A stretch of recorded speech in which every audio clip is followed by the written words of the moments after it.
C'era una falla nei siti delle ULSS del Veneto, l'ha scoperto il Mattino di Padova e l'ha reso noto con un'inchiesta pubblicata nell'edizione di ieri del quotidiano locale. Poche ore dopo la regione è intervenuta bloccando il portale, la piattaforma delle ULSS, in cui era possibile scaricare certificati sanitari personali senza alcun limite dai siti delle ULSS del Veneto. Una notizia veramente incredibile, ed è questa la prima notizia di oggi per Sveglia Veneto, il primo podcast dedicato all'informazione vista da Nord-Est. Io sono Jack Calcetto, oggi è lunedì 7 febbraio 2022, la prima notizia del giorno riguarda appunto il blocco messo in atto dalla regione come soluzione temporanea per tamponare questa incredibile falla nella sicurezza informatica della rete web della sanità veneta. Ma facciamo un passo indietro e capiamo meglio in cosa consisteva il bug informatico. Ieri il Mattino di Padova pubblica un servizio che segnala la possibilità da parte di qualsiasi utente di accedere a un sito della Regione Veneto dedicato alla sorveglianza Covid e di scaricare i certificati di altri cittadini. Lo spiega oggi Nicola Cesaro in un pezzo per il Mattino di Padova e per i quotidiani del gruppo Gedi. Con pochi click e cambiando qualche numeretto, quindi non serviva essere un hacker o un mago informatico, era possibile accedere a un archivio sterminato di dati sensibili e nello specifico i certificati di negativizzazione e le comunicazioni di sorveglianza sanitaria che le varie ULSS del Veneto inviano ai cittadini che hanno contratto il Covid. Praticamente utilizzando un indirizzo web e modificando due numeri, quindi il codice paziente e il codice episodio, apparivano sul proprio computer o sul proprio smartphone i documenti di altri cittadini con dati anagrafici, quindi nome, cognome, luogo e data di nascita, ma anche i dati sanitari personali, quindi dati sensibilissimi, data di effettuazione del tampone, esito, durata del periodo di isolamento. Insomma, chiunque poteva accedere a tutti questi dati caricati sul portale della sanità regionale e insomma dopo la denuncia di questo fatto gravissimo ieri sulle pagine del Mattino di Padova, la regione è corsa ai ripari e ha messo offline questa piattaforma web che non è quindi più accessibile. È stato chiesto ovviamente dal Mattino di Padova un commento all'assessore regionale alla sanità Manuela Lanzarin, che ha detto che su questo argomento risponderà la direzione che ha gli elementi necessari. Ad oggi sul Mattino in edicola questa mattina non c'è ancora però un commento della direzione nella persona del direttore generale Luciano Flor della Sanità Veneta, che non ha ritenuto opportuno rispondere.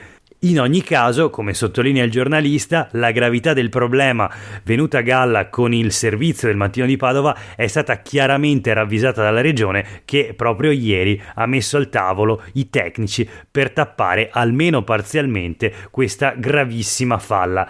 È una notizia veramente scandalosa e di una gravità veramente preoccupante, soprattutto perché segue di poco più di 2 mesi l'attacco hacker, anche quello clamoroso, ai danni della ULSS 6 Euganea, un attacco che ha bloccato i server e l'intera rete informatica dell'ULSS 6, una delle più grandi aziende sanitarie non solo del Veneto ma d'Italia. L'ha bloccato per varie settimane e soprattutto ha portato a un data breach clamoroso con il furto di non si sa ancora quanti dati sanitari, quindi dati sensibilissimi dei cittadini padovani e dei lavoratori dell'ULSS 6.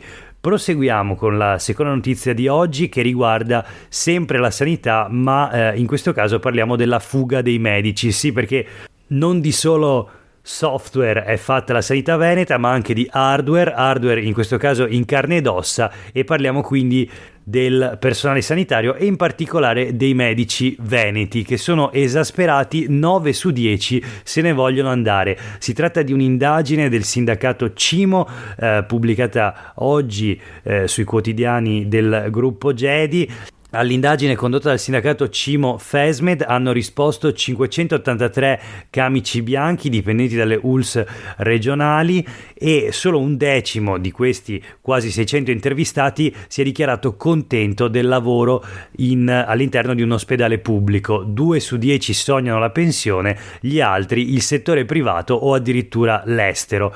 Del resto, queste non sono soltanto le intenzioni, come dire, che vengono fotografate da questa indagine, ma sono anche confermate dai dati sulla mobilità dei medici che dagli ospedali, dalle ULSS del Veneto, in gran parte stanno andando in pensione per una questione, diciamo, demografica e di età media dei dipendenti della sanità veneta, ma molti sono in fuga verso il privato o appunto l'estero. Insomma, queste intenzioni poi si concretizzano. In ogni caso, stanco, rassegnato e in cerca di una via di fuga è il profilo tracciato, l'identikit del medico ospedaliero, secondo questo sondaggio promosso dalla federazione CIMO FESMED.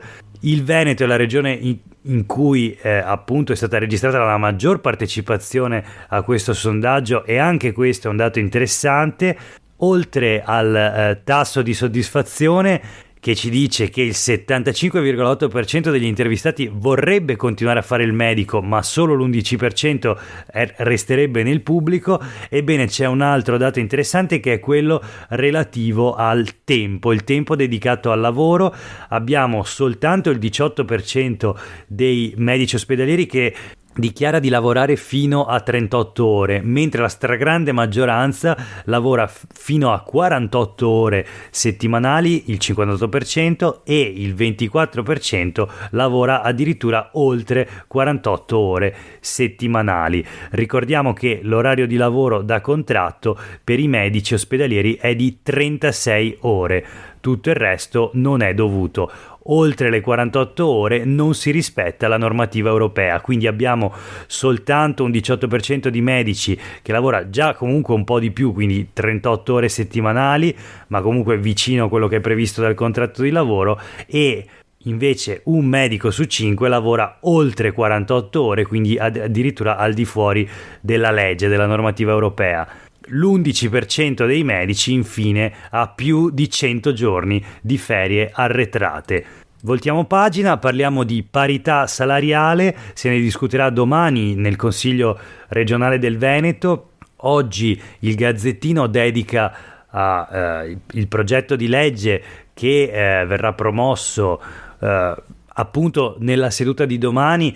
Prima firmataria Vanessa Camani del Partito Democratico. La proposta di legge riguarda appunto la parità retributiva. Il titolo del Gazzettino recita: premia le aziende che pagano le donne. Questo pagano tra virgolette, un titolo diciamo così curioso, ma vediamo di cosa si tratta. Del primo provvedimento di questa legislatura presentato dall'opposizione, appunto da una consigliera del Partito Democratico, e condiviso anche dalla maggioranza. E proprio su questo secondo aspetto si concentra il Gazzettino, che dedica addirittura un'intervista a un esponente della Lega Bellunese, che dice che non si tratta di un tema della sinistra, ma che è importante invece il criterio di premialità, una sorta di meritocrazia. Ma torniamo invece alla proposta di legge, che appunto nasce per mano della consigliera Camani del PD.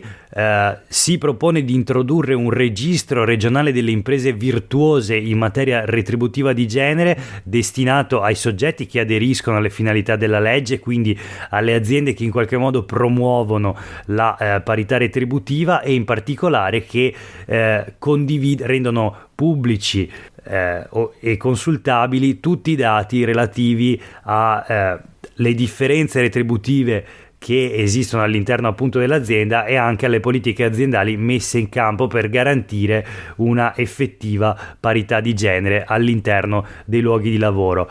Secondo punto, verranno riconosciute delle premialità, dei punti in più all'interno dei bandi e degli avvisi pubblici regionali per i soggetti che appunto aderiscono a questo registro delle imprese virtuose.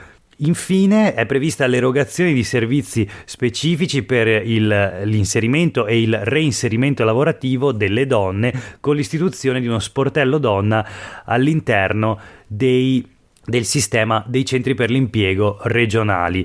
Insomma, era previsto inizialmente uno stanziamento di 50.000 euro per finanziare questa legge che speriamo venga approvata nei prossimi giorni dal Consiglio regionale.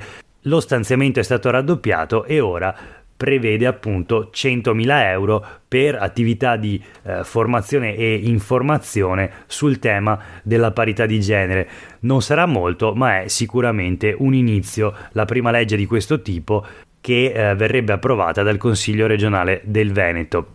Voltiamo pagina e scendiamo nella Bassa Padovana, precisamente ad Anguillara Veneta, il comune che pochi mesi fa ha concesso la cittadinanza onoraria al presidente del Brasile Jair Bolsonaro.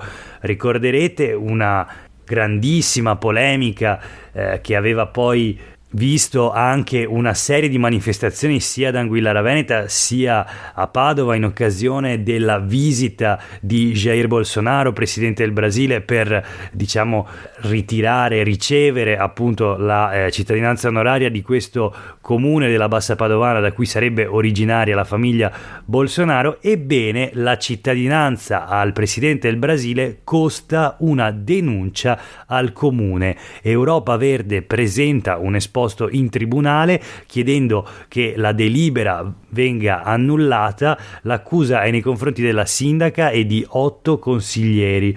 Ebbene, secondo i portavoce nazionali di Europa Verde, insieme alla consigliera regionale veneta Cristina Guarda, l'identità e l'immagine del comune sono state danneggiate dopo essere state associate all'espressione di valori contrastanti con i valori storici, tradizionali e culturali del paese di Anguillara Veneta.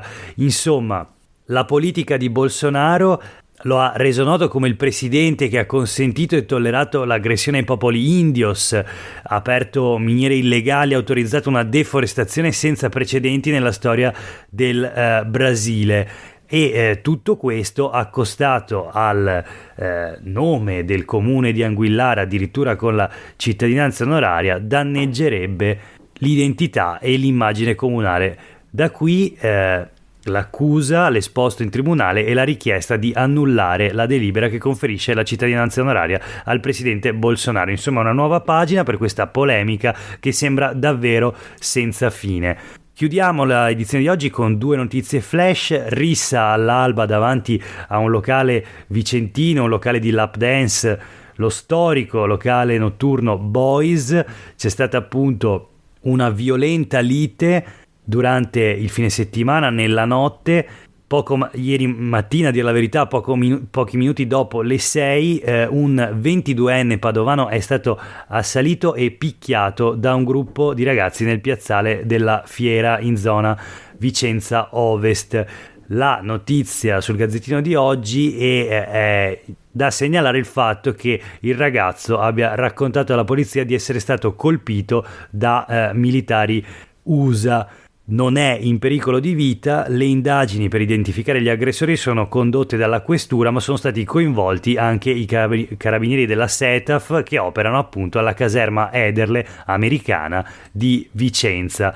Non sarebbe la prima volta che un militare americano è coinvolto in fatti di questa natura. L'ultima notizia di oggi, una notizia flash: un tatuatore trevigiano, Andrea Bonvicini, ha scoperto di essere sposato, o meglio di risultare sposato da 22 anni con una omonima della sua ex. Un incredibile errore del sistema informatico ha associato 2 donne diverse e è venuto fuori per caso.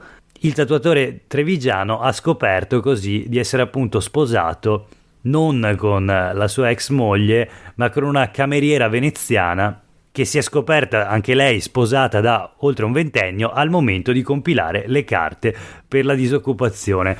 Per oggi è veramente tutto, grazie per aver ascoltato questa puntata di Sveglia Veneto. Io sono Jack Calcetto, ci risentiamo domani mattina. Nel frattempo una buona giornata a tutte e tutti voi.